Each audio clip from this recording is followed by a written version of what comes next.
नमस्कार दोस्तों, मैं तारा आपका स्वागत करती हूँ कंत कहानी की नई कड़ी में। आज का कंत एक छोटा सा मजाक एंटोन चेखोव, जो एक रशियन प्ले राइटर थे। उन्होंने कई नॉवेल्स और शॉर्ट स्टोरीज लिखी। उनका जन्म 1860 में रशिया में हुआ और उनकी मृत्यु 1904 में जर्मनी में हुई। उनकी स्टोरीज का कई भाषाओं में अनुवाद किया गया। वो 1888 में ही पुष्किन प्राइज पा चुके थे, महज 28 साल में। इनकी खूबसूरत रचनाओं में से एक है एक छोटा सा मजाक। तो आनंद उठाएं इस कहानी का मेरी आवाज में। सर्दियों की खूबसूरत दोपहर है। सर्दी बहुत तेज है। नादिया ने मेरी बाह पकड़ रखी है। उसके घुंघराले बालों में बर्फ इस तरह जम गई है कि वे चांदनी की तरह झलकने लगे हैं। होंठों के ऊपर भी बर्फ की एक लकीर सी दिखाई देने लगी है। हम एक पहाड़ी पर खड़े हुए हैं। हमारे पैरों के नीचे मैदान पर एक ढलान पसरी हुई है जिसपे सूरज की रोशनी ऐसे चमक रही है जैसे उसकी परछाई शीशे में पड़ रही हो। हमारे पैरों के पास एक स्लेज पड़ी हुई है जिसकी गद्दी पर लाल कपड़ा लगा हुआ है। चलो नादिया, एक बार फिसले, मैंने नादिया से कहा। सिर्फ एक बार, घबराओ नहीं, हमें कुछ नहीं होगा, हम ठीक ठाक नीचे पहुंच जाएंगे। लेकिन नादिया डर रही है। यहाँ से पहाड़ी की कगार से नीचे मैदान तक का रास्ता उसे बेहद लंबा लग रहा है।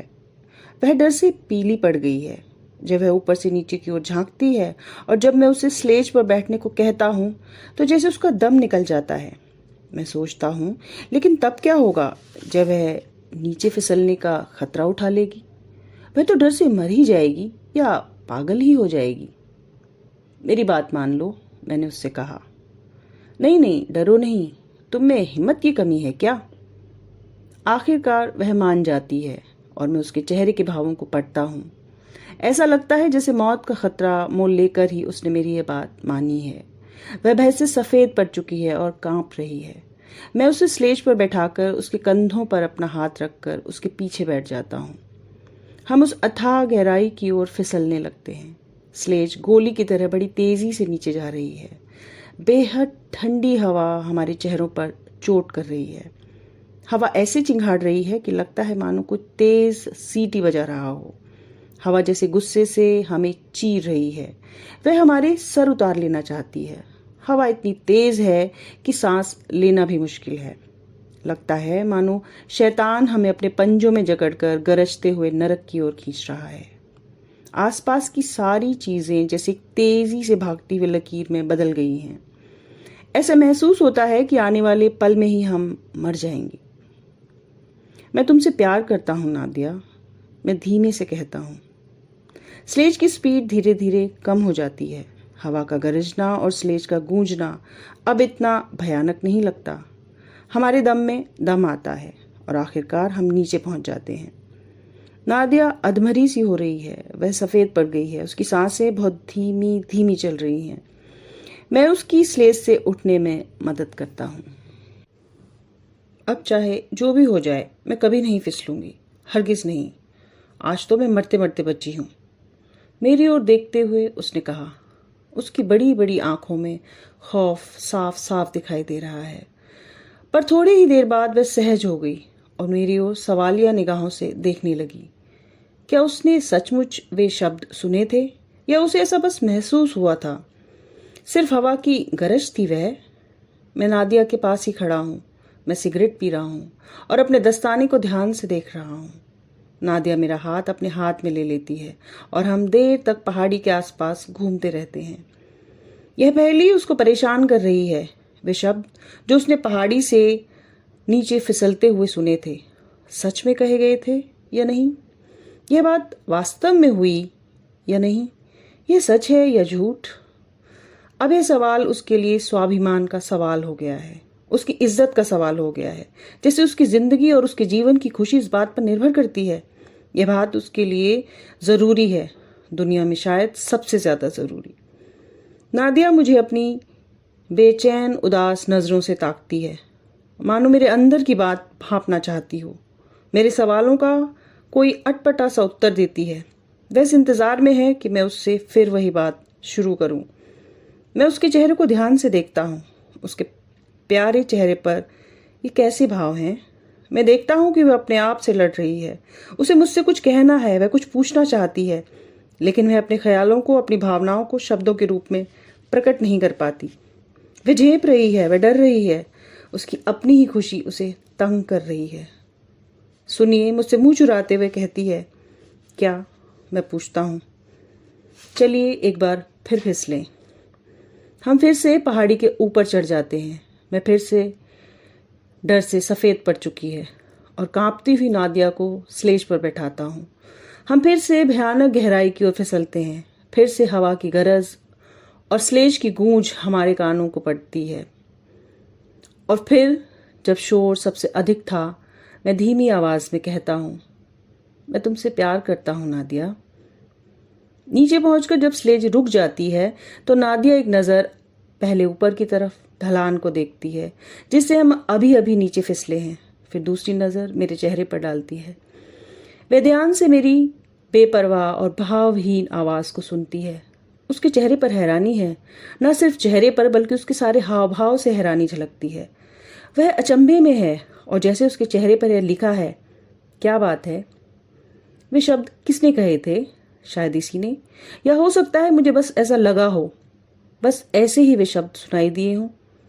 उसकी परेशानी बढ़ जाती है। वह सच्चाई से अनजान है। यह अनजानापन उसकी बेचैनी को बढ़ाता है। मुझे उस पर तरस आ रहा है। बेचारी लड़की। वह मेरे प्रश्नों का कोई उत्तर नहीं देती और नाक भौं चढ़ा लेती है। लगता है वह रोने ही वाली है। घर चलें? मैं पूछता हूँ। लेकिन मुझे तो यहाँ फिसलने में खूब मज़ा आ रहा है, वह शर्म से लाल होकर कहती है और फिर मुझसे फरमाइश करती है, और क्यों ना हम एक बार फिर फिसलें। तो उसे फिसलना अच्छा लगता है, पर स्लेज पर बैठते हुए तो वह पहले की तरह ही डर से सफ़ेद दिखाई दे रही है और कांप रही है। उसे सांस लेना भी मुश्किल हो रहा है, लेकिन मैं अपने होठों को रुमाल से पोंछकर धीरे से खांसता हूँ और जब फिर से नीचे फिसलते हुए हम आधे रास्ते में पहुँचते हैं तो मैं एक बार फिर कहता हूँ, मैं तुमसे प्यार करता हूँ नादिया। और यह पहेली ही रह जाती है। नादिया चुप रहती है। वह कुछ सोचती है। मैं उसके घर तक छोड़ने जाता हूँ। वह धीमे धीमे कदमों से चल रही है और इंतज़ार करे कि शायद मैं उससे कुछ कहूँगा। मैं ये नोट करता हूँ कि उसका दिल कैसे तड़प रहा है, लेकिन वह चुप रहने की कोशिश कर रही है और अपने मन की बात को अपने दिल में ही रखे हुए है। शायद वह सोच रही है। दूसरे दिन मुझे उसका एक नोट मिलता है। आज जब आप पहाड़ी पर फिसलने के लिए जाएं तो मुझे अपने साथ ले लें, नादिया। उस दिन से हम दोनों रोज़ फिसलने के लिए पहाड़ी पर जाते हैं और स्लेज पर नीचे फिसलते हुए हर बार मैं धीमी आवाज़ में वही शब्द कहता हूँ, मैं तुमसे प्यार करता हूँ नादिया। जल्दी ही नादिया को इन शब्दों का नशा सा हो जाता है, वैसा ही नशा जैसे शराब या मॉर्फिन का नशा होता है। वह अब इन शब्दों की खुमारी में रहने लगी है। हालांकि उसे पहाड़ी से नीचे फिसलने में पहले की तरह डर लगता है, लेकिन अब डर और खतरा मोहब्बत से भरे उन शब्दों में एक नया स्वाद पैदा करते हैं जो पहले की तरह उसके लिए पहेली बने हुए हैं और इसके दिल को तड़पाते हैं। उसका शक हम दो ही लोगों पर है, मुझ पर और हवा पर। हम दोनों में से कौन उसके सामने अपनी भावना का इजहार करता है उसे पता नहीं, पर अब उसे इससे कोई फर्क नहीं पड़ता। शराब चाहे किसी भी बर्तन से क्यों ना पी जाए, नशा तो वह उतना ही देती है। अचानक एक दिन दोपहर के समय मैं अकेला ही उस पहाड़ी पर जा पहुंचा। भीड़ के पीछे से मैंने देखा कि नादिया उस ढलान के पास खड़ी है। उसकी आंखें मुझे ही तलाश रही हैं। वह धीरे धीरे पहाड़ी पर चढ़ने लगती है, अकेले फिसलने में। हालांकि उसे डर लगता है, बहुत ज्यादा डर। वह बर्फ की तरह सफेद पड़ चुकी है। वह कांप रही है जैसे उसे फांसी पर चढ़ाया जा रहा हो, पर वह आगे बढ़ती जा रही है, बिना झिझके, बिना रुके। शायद आखिर उसने फैसला कर ही लिया है कि वह इस बार अकेली नीचे फिसल कर देखेगी, कि जब मैं अकेली होंगी तो क्या मुझे वे मीठे शब्द सुनाई देंगे या नहीं। मैं देखता हूँ कि वह बेहद घबराई हुई डर से मुंह खोलकर स्लेज पर बैठ जाती है। वह अपनी आंखें बंद कर लेती है और जैसे जीवन से विदा लेकर नीचे की ओर फिसल पड़ती है। स्लेज की फिसलने की गूंज सुनाई पड़ रही है। नादिया को वे शब्द सुनाई दिए या नहीं मुझे नहीं मालूम। मैं बस ये देखता हूँ कि वह बेहद थकी हुई है और कमज़ोर सी स्लेज से उठती है। मैं उसके चेहरे पर यह पढ़ सकता हूँ कि वह खुद नहीं जानती कि उसे कुछ सुनाई दिया या नहीं। नीचे फिसलते हुए उसे इतना डर लगा कि उसके लिए कुछ भी सुनना या समझना मुश्किल था। फिर कुछ ही समय बाद वसंत का मौसम आ गया। मार्च का महीना है। सूरज की किरणें पहले से अधिक गर्म हो गई हैं। हमारी बर्फ से ढकी वह सफ़ेद पहाड़ी भी काली पड़ गई है। उसकी चमक ख़त्म हो गई है। धीरे धीरे सारी बर्फ पिघल जाती है। हमारा फिसलना बंद हो गया है और अब नादिया उन शब्दों को नहीं सुन पाएगी। उससे भी शब्द कहने वाला भी अब कोई नहीं है। हवा खामोश हो गई है और मैं यह शहर छोड़कर पीट्सबर्ग जाने वाला हूँ। हो सकता है मैं हमेशा के लिए वहाँ चला जाऊँगा। मेरे पीट्सबर्ग रवाना होने से शायद 2 दिन पहले की बात है। शाम के समय मैं बगीचे में बैठा था। जिस मकान में नादिया रहती है यह बगीचा उससे जुड़ा हुआ था और एक ऊंची बाढ़ नादिया के मकान को उस बगीचे से अलग करती थी। अभी भी मौसम में काफ़ी ठंड है। कहीं कहीं बर्फ पड़ी दिखाई देती है। हरियाली अभी नहीं है लेकिन वसंत की सुगंध महसूस होने लगी है। शाम को पक्षियों की चहचहाट सुनाई देने लगी है। मैं बाड़ के पास आता हूँ और एक दरार में से नादिया के घर की तरफ देखता हूँ। नादिया बरामदे में खड़ी है और उसकी उदास नज़रों से आसमान की ओर ताक रही है। बसंती हवा उसके उदास फीके चेहरे को सहला रही है। यह हवा उसे उस हवा की याद दिलाती है जो तब पहाड़ी पर गरजा करती थी जब उसने वे शब्द सुने थे। उसका चेहरा और उदास हो जाता है। गाल पर आंसू ढुलकने लगते हैं और बेचारी लड़की अपने हाथ इस तरह से आगे बढ़ाती है मानो वह उस हवा से यह प्रार्थना कर रही हो कि वह एक बार फिर से उसके लिए वे शब्द दोहराए। और जब हवा का एक झोंका आता है तो मैं फिर धीमी आवाज़ में कहता हूँ, मैं तुमसे प्यार करता हूँ नादिया। अचानक न जाने नादिया को क्या हुआ। वह चौंक कर मुस्कुराने लगती है और हवा की ओर हाथ बढ़ाती है। वह बेहद खुश है, बेहद सुखी, बेहद सुंदर। और मैं अपना सामान बांधने के लिए घर लौट आता हूँ। यह बहुत पहले की बात है। अब नादिया की शादी हो चुकी है। उसने खुद शादी का फैसला किया या नहीं इससे कोई फर्क नहीं पड़ता। उसका पति एक बड़ा अफसर है और उनके 3 बच्चे हैं। वह उस समय को आज भी नहीं भूल पाई है जब हम फिसलने के लिए पहाड़ी पर जाया करते थे। हवा के वो शब्द उसे आज भी याद हैं। यह उसके जीवन की सबसे सुखद, हृदय स्पर्शी और खूबसूरत याद है।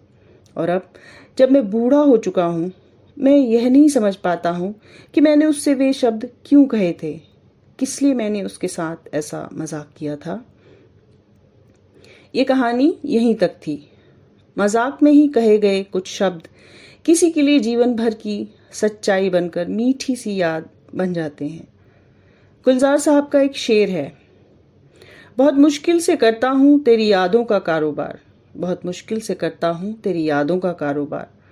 मुनाफा कम है पर गुजारा हो ही जाता है। तो आज के लिए इतना ही।